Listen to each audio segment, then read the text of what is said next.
शुभोदय बच्चों। आज का पाठ है शिवाजी की गुरुभक्ति, पृष्ठ संख्या 73 तीयनम्मा पेज नंबर। पाठ का नाम है शिवाजी की गुरुभक्ति। इस पाठ का लेखक श्री कृष्णानंद जी गुप्त हैं। कौन है बच्चों? श्री कृष्णानंद जी गुप्त। इस पाठ में शिवाजी महाराज की गुरुभक्ति से संबंधित घटना का वर्णन है। ఈ పాఠంలో శివాజీ మహారాజ్ యొక్క గురుభక్తిని గురించిన ఒక సంఘటన वर्णिंచబడిందన్నమాట। एक बार शिवाजी के गुरु श्री समर्थ रामदास महाराज ने सोचा कि शिवाजी मुझ में सच्ची भक्ति रखता है या नहीं, इस बात की परीक्षा लेनी चाहिए।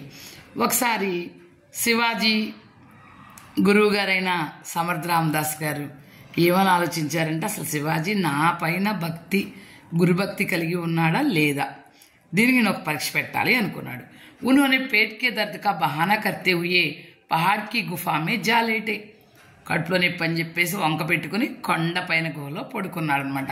जब शिवाजी को मालूम हुआ कि गुरु के पेट में दर्द है तो शिवाजी तुरंत अपने साथियों के साथ गुरुजी के स्थान पहुंचे। ఎప్పుడైతే గురువు గారి కడుపులో నొప్పి అని తెలిసిందో శివాజీ వెంటనే తన అనుచరులను తీసుకొని గురువు గారి దగ్గరికి వెళ్ళాడు। शिवाजी ने गुरु से पूछा, क्या ऐसी कोई दवा है जिससे आपके पेट का दर्द दूर हो सके? गुरु गारू मीकू मी कడుపు నొప్పి పోవాలంటే ఏమైనా మందు ఉందా? गुरु ने कहा, अगर कोई जंगल में जाकर बागिन का दूध ला सकता है तो पेट की पीड़ा दूर हो सकती है। అప్పుడు గురు ఏం చెప్పాడు చూసారా, ఒకవేళ ఎవరైనా అడవికి వెళ్ళి ఆడ పులి యొక్క పాలు తీసుకొచ్చినట్లయితే నా కడుపు నొప్పి తగ్గుద్ది అని చెప్పాడు। गुरु की बात सुनकर सब एक दूसरे को ताकने लगे। गुरु गाరి మాట వినగానే అందరూ ఒకళ్ళ మొహాలు ఒకళ్ళు చూసుకోవడం మొదలెట్టారు। लेकिन शिवाजी बागिन का दूध ले आने के लिए तुरंत तैयार हुए। కానీ వీర శివాజీ మాత్రం వెంటనే రెడీ అయిపోయాడు పాలు తీసుకురావడానికి। गुरुजी ने शिवाजी को ना जाने के लिए कहा, लेकिन शिवाजी वन जाने लगे। गुरुవు గారు వెళ్ళొద్దన్నా కానీ శివాజీ అడవికి వెళ్ళటం మొదలుపెట్టాడు। वन में जाकर बागिन की बहुत तलाश की। అడవిలోకి వెళ్ళి ఆడపులి కోసం చాలా ఎతికాడు। इस बीच में मूसलधार पानी बरसने लगा। ఇంతలోనే ధారాపాతంగా వర్షం కురిసింది। वर्षा से बचने के लिए शिवाजी एक पेड़ की छाया में खड़े हुए। ఆ వర్షం దాటిని తట్టుకోవడానికి ఒక చెట్టు కింద నిలబడ్డాడు గురు ఎవరు శివాజీ। उस समय उसी पेड़ के नीचे बागिन भी आ खड़ी हुई। అదే టైంలో ఆ చెట్టు కిందకి ఒక ఆడపులి కూడా వచ్చింది। शिवाजी ने बागिन के ऊपर प्यार से हाथ फेरना शुरू किया। शिवाजी ఆడపులి వీపు మీద ప్రేమగా నిమ్మరటం మొదలుపెట్టాడు। फिर अपने साथ को बर्तन लाए, उसमें धीरे से बागिन का दूध लेने लगे। తనతో పాటు తెచ్చిన పాత్ర నిదానంగా పాలు పిండటం మొదలుపెట్టాడు। दूध दूहते समय बागिन ने छू तक नहीं किया। అసలు అడ్డే చెప్పలా విచిత్రంగా ఆ పులి అసలు కదల కూడా కదలలా। आजकल के बच्चे इस घटना के बारे में सुनकर कहेंगे कि ये सब निरी गप हैं।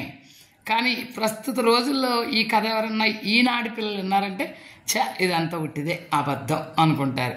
లేకిన్ జానవరు भी प्यार है, కానీ జంతువులకు కూడా ప్రేమ ఉంటుంది।